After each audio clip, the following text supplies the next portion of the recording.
32 के 32 केस खत्म हो गए। ये वॉशिंग मशीन है ना जो भारतीय जनता पार्टी के, हर्षदेव इसके टुकड़े टुकड़े करेगा। और जो भ्रष्टाचारी है, जो अपराधी हैं, इसके अंदर भारतीय जनता पार्टी के अंदर उनसे हिसाब लेगा, पूरा हिसाब लेगा। किस तरीके से केस वापस हुए, मैंने आरटीआई इसमें भी लगाई। और जो एसएसपी उधमपुर है वो ये कहता है कि ये जवाब नहीं देगा, उसका जवाब नहीं दिया जा रहा है क्योंकि बीजेपी का है, वो एमएलए है। मैंने कहा ये बताइए कि इसके केस कैसे वापस हुए हैं, किसने वापस किए हैं? Who is the authority who has withdrawn those cases और हाउ हैव दोस वाले को तनख्वाह देने के लिए you are looting the public exchequer and providing security to those people who do not stand anywhere. Okay sir, This is brazen violation of law. जवाब इसमें देना पड़ेगा।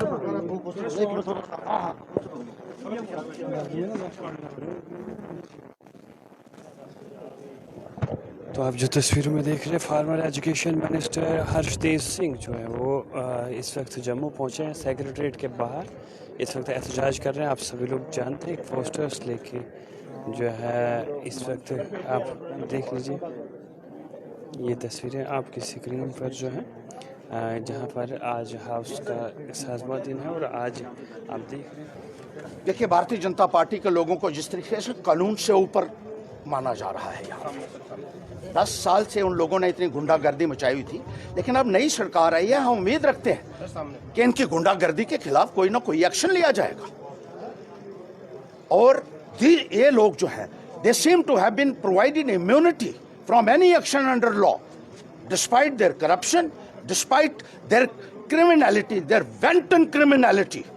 मैंने यहाँ एक आरटीआई लगाई थी कि एक बीजेपी का एमएलए है चिनैनी का, जिसकी मुझे एनुअल प्रॉपर्टी स्टेटमेंट चाहिए, and assembly secretariat was bound to give it, क्योंकि बाकी भी यहाँ लगी हैं एनुअल प्रॉपर्टी स्टेटमेंट्स के लिए, यहाँ जो एप्लीकेशन लगी हैं उसमें बीजेपी वालों के खिलाफ भी लगी थी, उनकी प्रॉपर्टी स्टेटमेंट्स रिलीज हो गई, हमारी रिलीज हो गई, और लोगों की इन्होंने दे दी, लेकिन चिनैनी का जो एमएलए है उसकी नहीं दी जा रही है। क्यों नहीं दी जा रही है?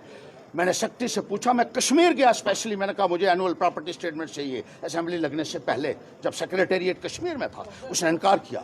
यहाँ आया मैं, उसने इनकार किया। प्रॉपर्टी स्टेटमेंट्स क्यों छुपाई जा रही हैं? वो एमएलए क्यों अपनी प्रॉपर्टी स्टेटमेंट्स नहीं देना चाहता, और असेंबली सेक्रेटेरिएट उसको क्यों शेल्टर दे रहा है कि उसकी प्रॉपर्टी स्टेटमेंट्स को छुपाया जा रहा है? क्या इनको जवाब नहीं देना है?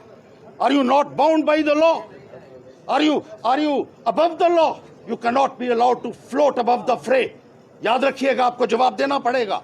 और इसी तरीके से उस एमएलए के ऊपर 32 केस थे उधमपुर में, जम्मू में भी थे, उनका पता नहीं क्या हुआ, लेकिन 32 केस उधमपुर में थे बीजेपी ज्वाइन करने से पहले। और जब वो बीजेपी में चला गया तो ये कहा गया 32 के 32 केस खत्म हो गए हैं। मैंने एसएसपी उधमपुर को कहा, मैंने कहा इसका मुझे आरटीआई का जवाब दीजिए कि ये केस कैसे खत्म हुए, who has withdrawn these cases, How has these cases been finished? उसने जवाब देने से इनकार कर दिया है। क्या इंतजामिया भी बीजेपी के इन एमएलए के इशारे के ऊपर चलेगा? क्या कानून को ये लोग जेब में रखकर चलेंगे? क्या बीजेपी में जाने के बाद इस वॉशिंग मशीन में सारे गुनाह माफ हो जाते हैं? आज मैं बीजेपी की इस वॉशिंग मशीन की धज्जियां उड़ाऊंगा, भारतीय जनता पार्टी की इस वॉशिंग मशीन के टुकड़े टुकड़े करेगा हर्षदेव। भ्रष्टाचारियों को शह देने वाले लोगों को जवाब देना पड़ेगा।